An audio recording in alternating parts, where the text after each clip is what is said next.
ساعات كتيرة أوي باكون في المول، في المطعم، على البحر حتى، والاقي نفسي باراقب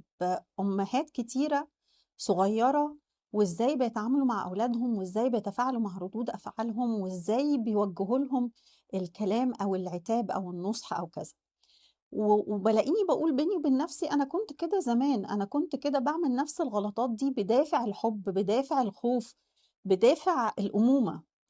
وقعت في نفس الغلطات، صدقوني وقعت في غلطات كتيرة أوي زمان، بس الفرق الوحيد إنه يمكن أنا كنت مهتمة أوي بموضوع التربية ده، وما كنتش عارفة إزاي أربي أولادي بطريقة صحيحة، عشان كده قريت كتير أوي في موضوع التربية ودرست كتير ويمكن أخدت دبلومة اللايف كوتشنج أصلًا في الparenting عشان أعرف إزاي أربي ولادي بطريقة صحيحة، ومن هنا جات فكرة غلطة ماما. غلطة ماما هي مجموعة من الreels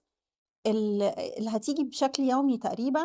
بنقول فيها إيه الغلطات اللي ماما الصغيرة أو ماما حتى الكبيرة بتُقع فيها، وأثر ده على ولادها فيما بعد، والحل العملي، البديل العملي للغلطات دي، وإزاي نتعامل معاها بطريقة صحيحة. الفيديوهات هتبقى قصيرة، مش هتبقى فيها حاجات كتيرة، بس هي فعلًا بتخلّينا نعرف إزاي نربي ولادنا بطريقة صحيحة.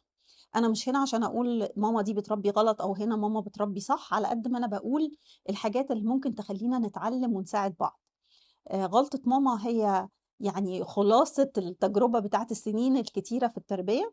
عشان كده أتمنى إن كل أم تتابع غلطة ماما، لإنه غلطة صغيرة وهُم صغيرين ممكن تفرق كتير أوي مع ابنِك طول العمر.